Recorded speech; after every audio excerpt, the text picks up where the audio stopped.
Саламатсыздарбы? Сиздер көрүп жаткан BBC Лондон эл аралык спорт жаңылыктары менен тааныштырабыз. Мен Акчолпон Койчиева. Британдык соода делегациясы Кытайдын туруксуз Шинжан аймагына бет алды.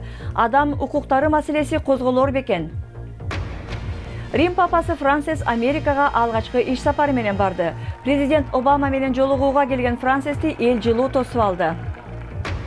Индияда көп кишилер үчүн учак кол жеткис байлык, бирок эми алар жерден көтөрүлбөй туруп эле учакка отуруп көрө алат. Жаңылыктарды Кытайдан баштайбыз. Британиянын финансы министри Джордж Осборн Кытайдын Шинжан аймагына иш сапары менен барды.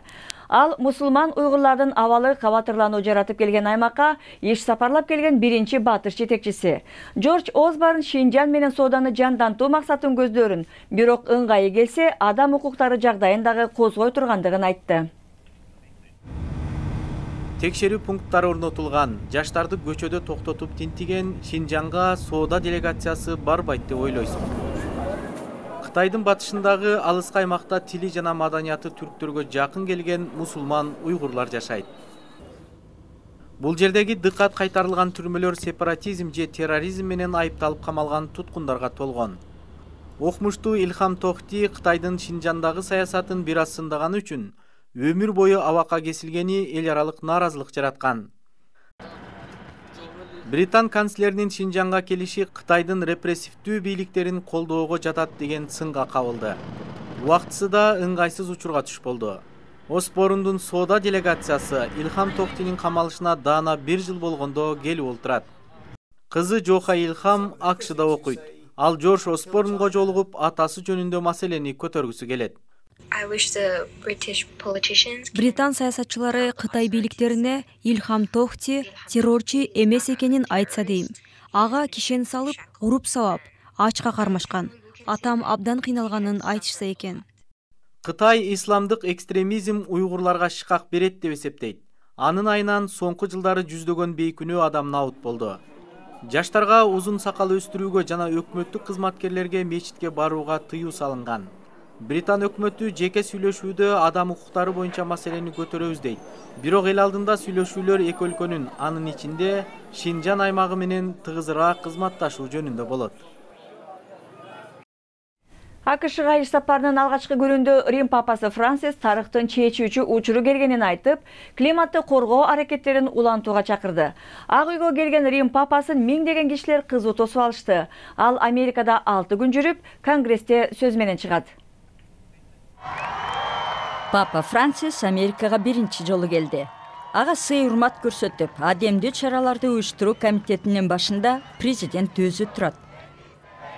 Папанын капитализм жана иммиграция боюнча курч айткандары анын иш сапарын тек гана рухий эмес, саясий окуяга да айландырды.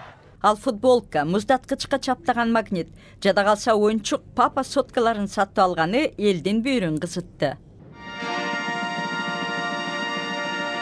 Президент Обама жана биринчи айым папа Франсисти ак үйдө дагы бир ирет тосуп алышты.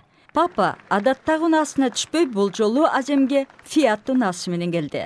Ак үйдүн сейилбагында адегенде президенттин, андан кийин понтифтин сөзүн угууга 15 миңге жакын адам чогулган. Папа климаттын өзгөрүүсү боюнча дагы чара көрүүгө чакырды. Абаны булгаган заттарды азайтуу боюнча демилге сунуштап жатканыңыздар мени кубантты. Тез чара көрүлүшү керек экени айкын болуп тургандыктан, климаттын өзгөрүү маселесин чечүүнү келечектеги муунга калтырууга болбойт. Эртең папа Конгрессте сүйлөйт. Ал Конгресске кайрылуу жолдогон биринчи папа болот. Анын сөздөрү да кылдат талкууланат. АКШ борборунда аз маян алып иштегендер папа айлыкты көбөйтүү жөнүндө сунуштаса дейт. Вашингтондон кийин папа Улуттар уюмунда сөз сүйлөө үчүн Нью-Йоркко жөнөйт. Ал иш сапарынын соңунда жекшемби күнү Филадельфияда миллиондон ашуун элдин алдында массалык кызмат өтөйт. Сиздер көрүп жаткан BBC кыргыз кызматы эми күндүн башка кабарлары. Германияда прокурорлор Volkswagen кылмыш тергөөсүнө алууга камынып жатат. Компания АКШдагы унааларында зыяндуу газ көрсөткүчтөрү бурмаланганын моюнга алган эле. Volkswagen'дин жетекчилери чатакты талкуулоодо. Башкы жетекчи Мартин Винтекорн кызматтан чегинди. Жалган көрсөткүч берген компьютер коюлган 11 миллион унааны оңдоого Volkswagen $7 миллион бөлдү.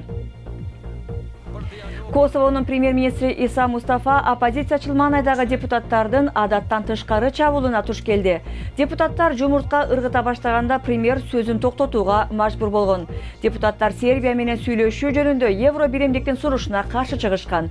Косово мындан 7 жыл мурун Сербиядан көз каранды эмес экенин жарыялаган болчу. Орус президенти Владимир Путин Туркиянын жана Палестинанын лидерлери менен бирге Москвадагы эң ири мечиттин ачылышына катышты. Эски мечит 4 жыл мурун буздурулуп, ордуна 10 000 киши бата турган жаңы мечит салынды.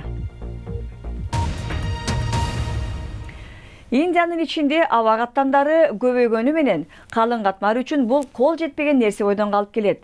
Бирок эми чындап самолет менен учуп көрбөгөндөр $1 жетпеген акчага Делинин сыртында кондурулган эски А-300 учагына отуруп көрсө болот. Бул долбоорду ойлоп тапкан Бахадур Гупта менен кабарчыбыз жолугуп келди.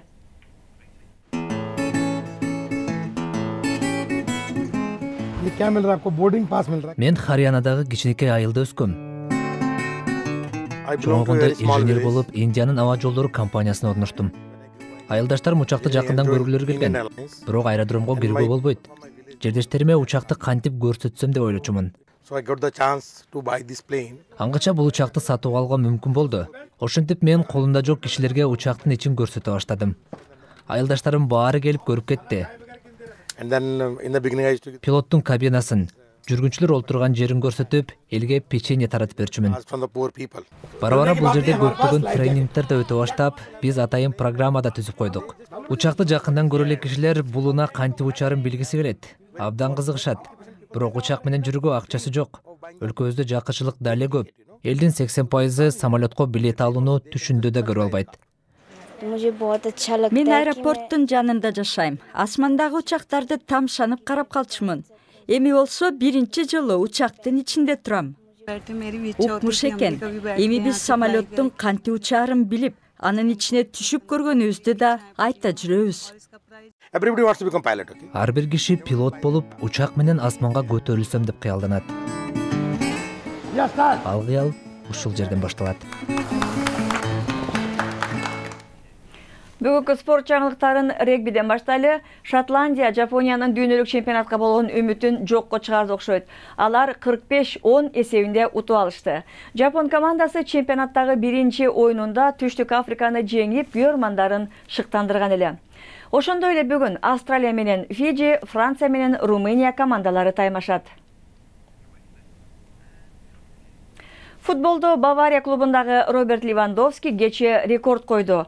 Ал Германия лигасында эң кыска учурда 9 мүнөттө эле 5 гол киргизген оюнчу болуп калды. Вольсбург менен оюнда Бавария 1 гол артта болчу. Левандовский оюндун экинчи жарымында кирип, хет-трик жасаган бойдон токтогон жок. Бокска дагы кайрылалы, украиналык Владимир Кличкону ким урушка чакырды дебейсизби? Лондонда Бэтмен же жарганат киши болуп кийинип келген Тайсон Фьюри эми айда Кличко менен болчу таймашын жар салды. Кличко анын мындай чыкканын күлкү менен кабылдап, мен катышкан эң кызыктуу пресс-жыйын болду деп айтты. Жаңылыктардын соңунда сиздерге бир жуунганды жакшы көргөн күчүктү көрсөтөлү. Канадада бул Джаспер деген күчүктү баккан киши анын сууда ойногонун видеого тартып интернетке чыгарган экен. Бир апта ичинде эле аны 300 000 киши көрүп чыгыптыр. Чындап эле күчүктүн сууда ойногону кишини жылмайтпай койбойт экен. Баса ал карга оонаганды да жакшы көрөт дейт ээси. Кишилер балдарын бекеринен күчүгүм дебесе керек.